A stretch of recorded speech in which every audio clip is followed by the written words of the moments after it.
Hello YouTube! So last week I noticed I hit the big 500, which you can see here somewhere. It's actually 503, but they gained the free since I clicked onto the 500. So, in this video, obviously I'm going to be praising my fans, basically a little history of the way my card game has turned out. And it's also, coincidentally, it's first year anniversary as well. So yeah, I am myself pleased with the, reaching 500 subs in 1 year. It doesn't feel like it's been a year. It's gone really, really quickly. And in a way, I kind of feel like I could do more for the game. But yeah, so in this video, I just want to thank every single one of you guys and girls who have subscribed to my channel, who watch my videos, they comment, even if you share videos, it's all really, really much appreciated. As well as the other TCGs, the HTCGs, should I say, the homemade ones, in this community we've got between ourselves for everybody's continued support and, helping each other out. And, it could be anything from videos on how to work the game crafter, or positive and negative criticism, just anything really. It's just everything. It's been such a great time in the community. So yeah, this video I'm going to now quickly, well, I say quickly, my videos always tend to be about freaking 10 minutes long, and it's just some history about Rappercores and the way I started out and everything. So originally my game was, I had this vision of a game in my head. It's a TCG. It was October last year. It's about this time last year actually, and it wasn't actually on YouTube till about November. And I got my ideas from playing a popular TCG called Magic. And what kind of pushed me to making my own TCG was I wanted to try and make something better and a bit fairer to play, have a few more limits but easy to understand limits in play. And I think the reason that I had this suspicion of making this TCG was because I kept going to tournaments, but I was finding myself playing against the same type of decks over and over again, and I wanted to try and develop on that. So I wanted to have like something where, I want, like the meta in the deck. I wanted a TCG which didn't have a meta in it, where people could just go online and copy and paste decks, and then just take an expensive deck and just continuously win over time. And as someone who's myself hasn't got the money to pump into, such a card game such as Magic, I always found myself 80% of the time losing to these decks what people are just copy and pasting off online, and I wanted to develop on that. And that's where Wrath of Course has got like its limitations and its randomness into the game, because obviously you need to, you've got to use dice in this game, in my game, and the dice would determine the outcome. So you can have the best cards in the game, but that doesn't mean they're going to deal damage in combat. So it's very random, and I do have some battle videos coming as well, which is going to be really fun to show you guys. Anyway, getting back into the history. So yeah, that, what I've just mentioned then was basically to encourage fair and random gameplay. Now the cards were initially, obviously all the artwork is hand drawn, and they were first printed off on my computer in black and white, and eventually I got around to printing them in colour, which is these little things, and they were basically laminated. And I think the video is almost about a year old now, and you could actually play with these. They weren't too bad, they were a bit basic, but you don't really want to sell or give these to people because they take a lot of time to do. I mean, it took about an hour to do about 25 of these cards or something like that. And then that's where the Game Crafter came in. So before I moved on to the Game Crafter, I had a look on to see which was cheapest, and I do have a YouTube video on this, about business cards, using custom business cards as a different method than to using the Game Crafter. Because if you live in the UK, you're gonna know that the GameCraft is not the cheapest method to buy your cards from. And then so I took an alternative to business cards, which is this. So fine. This is a regular. I don't really want to show you one for Magic, but so here's a regular TCG size card, and here's a business card. So you can see, it's a lot smaller, it's a bit more narrower, something different, very different. The edges are very sharp, you can't put them in sleeves, but they are there. And if you wanted to check this company out, it's called Moo Printing, MOO. My camera is flipped for some reason. So yeah, I did take two business cards, and they worked out about the same price. After shipping and customs from the GameCrafter, it worked out about the same price. So you might as well just stick with the GameCrafter rather than business cards, unless you want something really, really different and unique. So I came to a point then where I thought, well, the price is going to be the same. How about creating the cards myself? And I did put a video up on YouTube, and it's actually got a couple of thousand views on how to craft handmade TCGs. And this is where these come into play. So as you can see, they are basically printed on cardstock. They have been laminated, and they have got these nice rounded corners. You can buy a thing called a corner cutter, which will basically make your cards look a lot more professional. However, the only little problem I've got with these is that the lamination process eventually starts to wear, and if you're a heavy shuffler, or if you're using the cards quite regularly, then you do actually start to see the lamination coming apart, because you've got to cut these off with scissors. So obviously it's not properly sealed down the edges. I mean, obviously when you take the corner cutter, it's not properly sealed. And what I had to do at some point is just take like a stick of prick stick or some glue and just run the glue edge around the edge.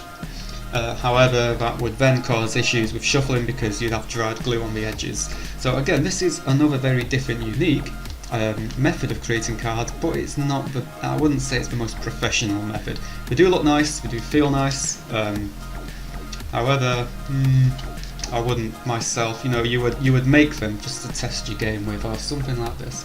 And this also then encouraged me to create my own booster packaging. So we all know the GameCraft do, you can create packaging for your game, and then I decided to create my own. Let's see if I can find one here, which was this. And I am looking at using something like this in the future, especially for UK buyers, because to buy a booster pack off a GameCraft if you're living in the UK, you're looking at nearly £8 to £9 for 18 cards. So you don't really want to put anything less than 18, because you kind of feel like you're not giving your audience, the best you could give them. But if you put in 18 cards into a booster pack, then eventually your audience are gonna buy every single one of your cards, in a matter of booster packs. So you kind of want to give that emphasis of, I always think it's pretty cool to have one or two designs what people are going to find really hard and never seem to pull out of booster packs. So that's why I try to create my own booster packaging. And it's not actually turned out that bad, because it's a nice material. It's just regular cardstock, printed off on my computer. It took a bloody long time working out the sizing, because a lot of my image editor doesn't have inches, and you could print something off what says 3 inches tall, but then it actually prints off at like 2.5 inches. It's a bit complicated. However, this method was actually proved to be quite worthy, because the cards would rest quite nicely, actually. See if I can show you. Quite nicely in this see these little teeth at the top and bottom, and then it would just rest in there like so, and then you would fold one side over, fold the other side over, glue it down, and then there would be like a pull tab here, and that pull tab you would basically rip off, and then it would turn into something like this, and then you could just tear the top off and then pull your cards out.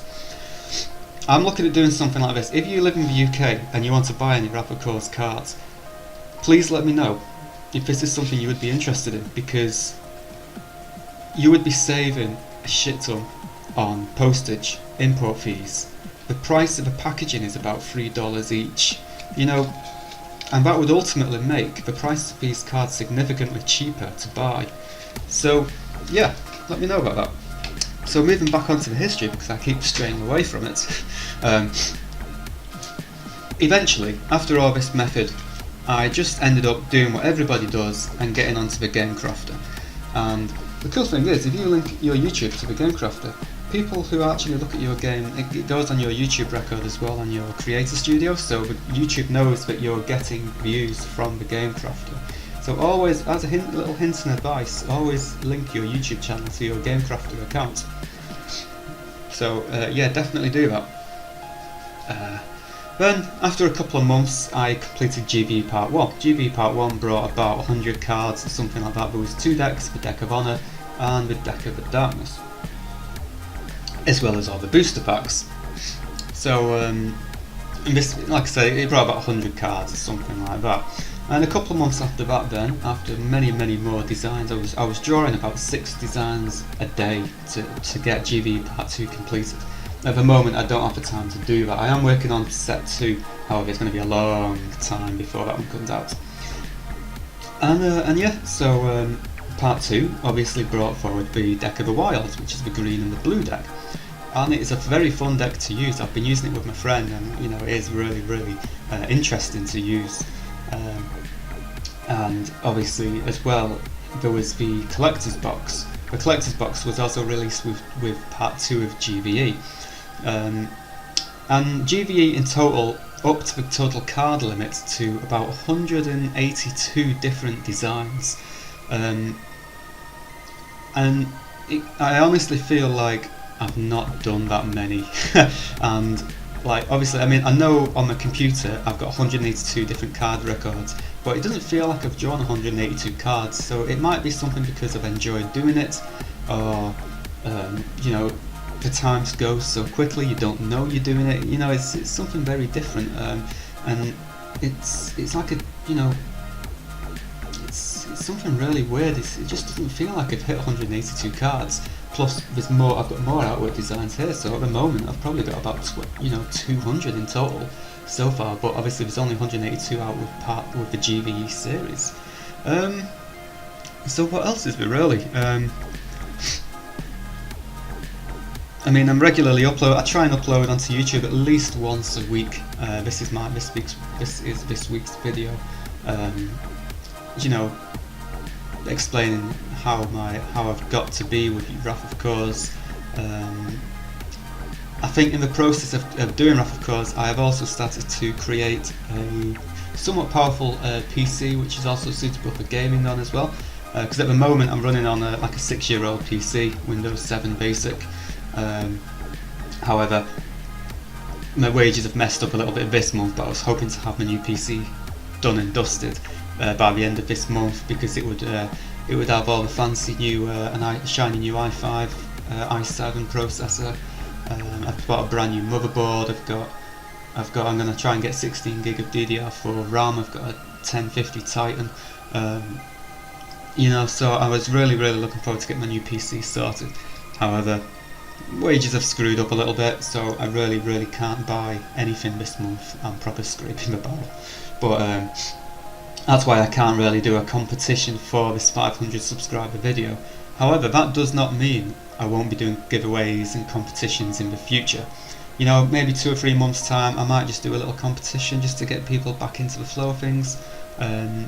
You know, keep people interested in the game, and you know, just stuff like that really. So yeah, I mean, the video's already nearly 15 minutes long, so yeah guys, this is just, you know, it's a massive big thank out to you guys, everybody who supported me. You know, you've got all the homemade TCGs, there's too many to mention. I'll probably put another 5 minutes on this video, but you all know who you are. As well as the people who don't have a homemade TCG, you know, thank you very much for subscribing to my channel, for watching these videos. If you've purchased some cards in the past and you've uploaded videos onto YouTube, you know, again, thank you very much for that. I was actually looking at some videos, some older video unpackings of Wrath of Course from the likes of Arcanum Gaming and the Puffmeister, and they've actually got like 600 and 700 views on their videos, and mine have only got 200 or 300 views or something. I mean, view counts is nothing, but, well, it kind of is, but, you know, it's nothing to get jealous about. Yeah guys, so yeah, thank you very much. I don't think there's much else to say. If you do have anything to say, please be sure to leave a comment down below. I hope you've enjoyed this new video. It's laid out a little bit differently. You know, I've got some slideshow cards there, I've got little logos, I've got my shiny new backdrop. So yeah guys, thanks very much. It's been a pleasure, and hopefully I can get set 2 out in the next couple of months. See you later guys. Toodaloo.